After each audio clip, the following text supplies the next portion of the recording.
Bonjour à tous. Aujourd'hui, on va s'attaquer à un sujet qui nous concerne tous, vraiment, l'échec.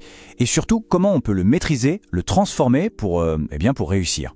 Et l'idée, c'est de voir que c'est souvent juste une question de perspective, un petit changement de regard qui peut avoir un impact énorme. Voilà la question. Celle qu'on s'est tous posée à un moment ou un autre, non? Ce sentiment d'être au fond du trou, où tout semble fichu. Alors comment on fait pour garder la tête hors de l'eau, pour rester motivé? C'est vraiment le point de départ de toute notre discussion. Alors, parlons-en de cette fameuse peur de l'échec. On la connaît tous. C'est cette petite voix qui nous dit d'arrêter, qui nous paralyse.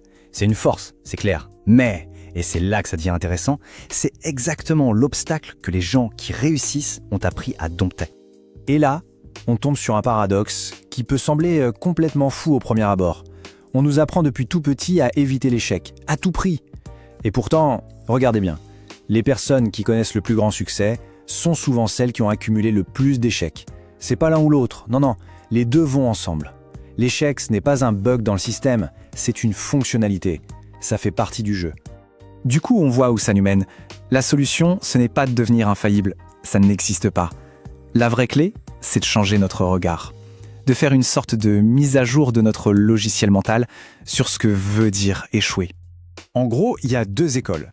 D'un côté, la vision la plus répandue, l'échec, c'est un mur. Game over, on arrête tout. Et de l'autre, une vision complètement différente, celle de la réussite. L'échec, ce n'est pas un mur, c'est juste une marche d'escalier. C'est une info, un retour du terrain qui nous dit « essaye autrement ». Et tout le défi est là, transformer ce mur en marche. Donc, si on redéfinit le mot « échec », qu'est-ce que ça donne? Eh bien, ce n'est plus une défaite, c'est une leçon. Voilà tout. Une leçon pour avancer. Chaque plantage devient une occasion en or d'apprendre quelque chose, d'ajuster le tir. Bon, tout ça c'est bien beau en théorie, mais en pratique on fait comment? Comment on fait pour tenir bon quand ça devient dur? Eh bien justement, on va voir ensemble une petite boîte à outils. Des trucs concrets, simples, mais vraiment puissants. Ok, dans cette boîte à outils, il y a 4 éléments essentiels. Le premier, c'est de se rappeler son pourquoi. Ensuite, il faut apprendre à célébrer les petites victoires. Le troisième point, super important, bien s'entourer. Et enfin le quatrième, la persistance. Allez, on regarde ça en détail. Premier outil, le pourquoi. C'est un peu comme une boussole intérieure. Quand on est perdu, quand on a envie de tout lâcher, la seule question qui vaille, c'est, au fond, pourquoi je fais ça? Se reconnecter à cette raison profonde, à cette flamme du début, ça peut tout changer. C'est vraiment notre point d'ancrage. Deuxième point, les petites victoires. C'est crucial pour garder le moral et l'élan. Parfois, l'objectif final semble être une montagne. L'astuce, c'est de regarder juste le prochain pas.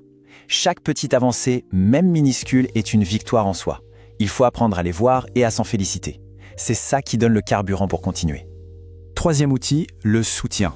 C'est simple, on ne réussit jamais tout seul. C'est un mythe. Avoir des gens autour de nous, des amis, de la famille, des mentors qui croient en nous, c'est fondamental. Quand on doute, ce sont eux qui peuvent nous rappeler pourquoi on a commencé et nous redonner la force d'avancer. Et on arrive au quatrième et dernier outil. Peut-être le plus important de tous, la persistance. Tout simplement. Souvent, la différence entre celui qui réussit et celui qui échoue, ce n'est pas le talent ni l'intelligence, c'est juste le fait de continuer, d'essayer une fois de plus, de tenir un jour de plus. C'est vraiment là que la magie opère. Alors, si on met tout ça bout à bout, ça nous amène à quoi? Ça nous amène à une toute nouvelle définition du succès. Une définition beaucoup plus solide. Le succès, en fait, ce n'est pas de ne jamais tomber, c'est de savoir se relever à chaque fois. Cette phrase résume tout, je trouve. L'échec n'est pas ton ennemi, c'est ton professeur. Ça change tout. Ce n'est plus quelque chose à combattre, mais quelqu'un, ou quelque chose à écouter. C'est un guide, tout simplement. Et ça, c'est peut-être la chose la plus importante à retenir.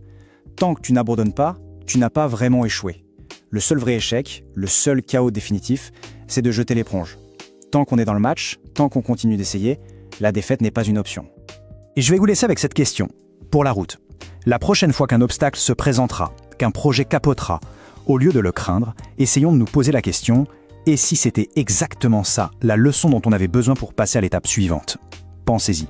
Merci beaucoup de m'avoir écouté.